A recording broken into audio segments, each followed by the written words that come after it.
While studying the Quran, it is impossible not to discern Muhammad's hatred for the Judaized Arabs. This is reflected by his followers' attitude throughout the centuries and into the 21st. What were his reasons? It is important that we first explain the expression itself. Anti-Semitism is the prejudice against or hostility toward Jews as a group. The prejudice or hostility is usually characterized by a combination of religious, racial, cultural, and ethnic biases. While the term's etymology might suggest that anti-Semitism is directed against all Semitic peoples, this is totally incorrect. The word was coined in Europe specifically against the Jews, who were the only non-European group. Hence Muhammad, who hated the Judaized Arabs, was anti-Semitic, and so are most of the Muhammadans, whether Arab or not. As we explained in our chapter 6a and b about Muhammad's two periods of concocting his Quran, while in Mecca, his verses reflected great respect and admiration for the Jews, whom he invariably called the people of the book. The book being the Hebrew Bible, since the Gospel spoke of the sonship and or divinity of Jesus, hence representing kufr.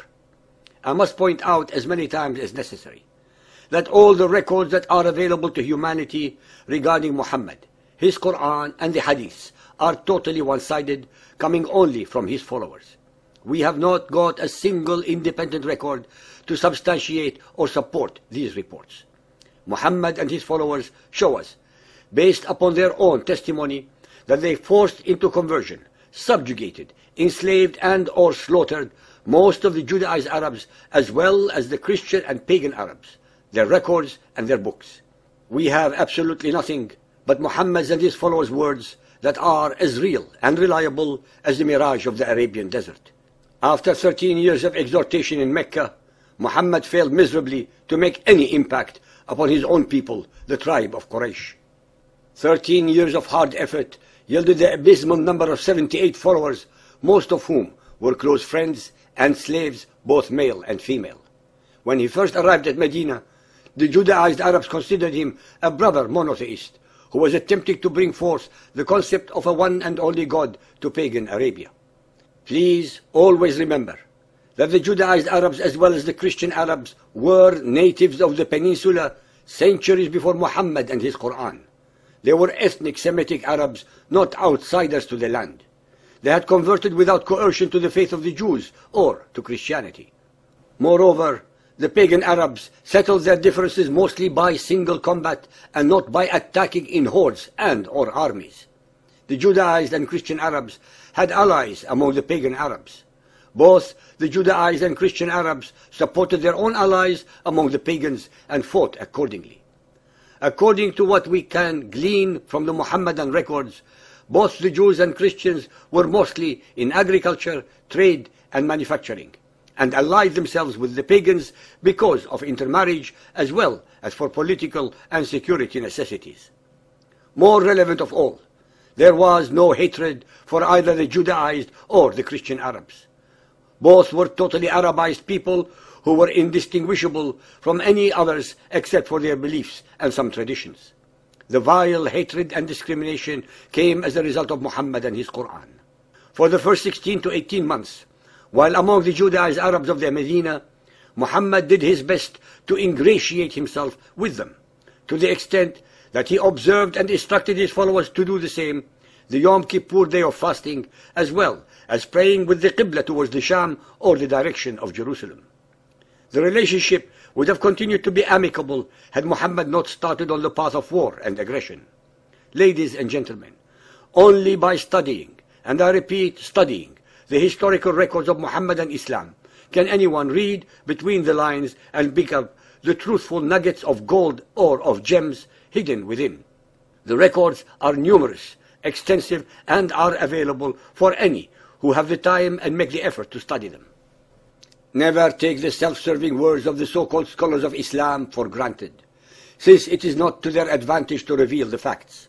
We listen to and read what they say, but do our research and come up with our own conclusions. You should do the same. The Judaized and Christian Arabs were agriculturists, manufacturers and or traders who could only operate properly if there is no conflict in the peninsula. The Meccans depended on trade and pilgrimage to make their living. That is exactly why they had the very definite rules for the conduct of war or conflict that were rarely, if ever, violated by the pagans, the majority of the Arabs. Muhammad, on the other hand, formed the first organized crime syndicate in Arabia, with Medina as its base and the caravans of the Arabs, their villages and herds as their target. This was against the required stability of the peninsula for trade and commerce. The Medina Jews, I'm using for ease of terminology, became apprehensive and upset. Muhammad and his followers became the consummate pirates of the desert, ambushing, pillaging, slaughtering and enslaving any and all those pagans they could, even breaking the forbidden months, prohibitions. To add insult to injury, Muhammad wanted the Jews to believe in him as the last prophet of Allah and to follow his belief system. This was the last straw, since he and his Quran were not offering anything new or relevant to add to their extensive religious beliefs. In fact, they chided Muhammad for misrepresenting and misunderstanding many of their concepts, precepts, and historical leaders.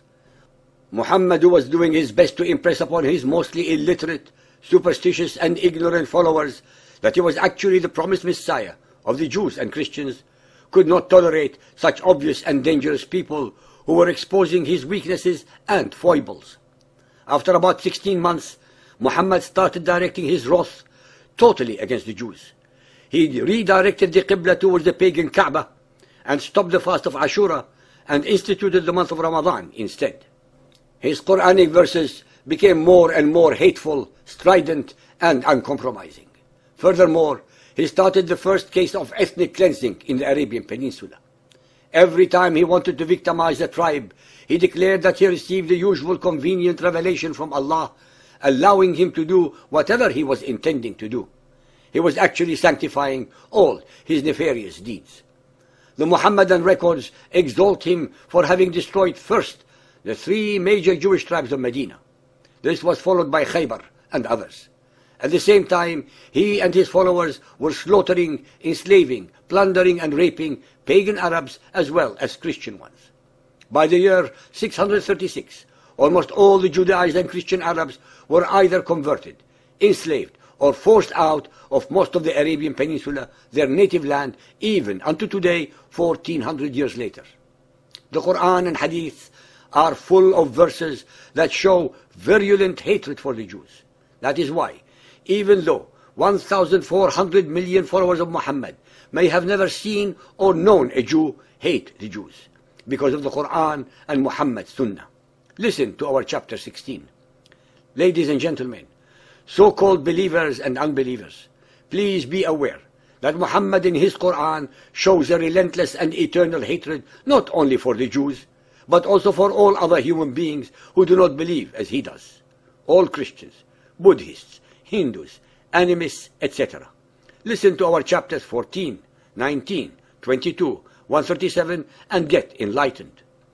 After listening to all of the above, you will find out that Muhammad and his Quran are the ultimate, universal, but equal opportunity hate-mongering duos.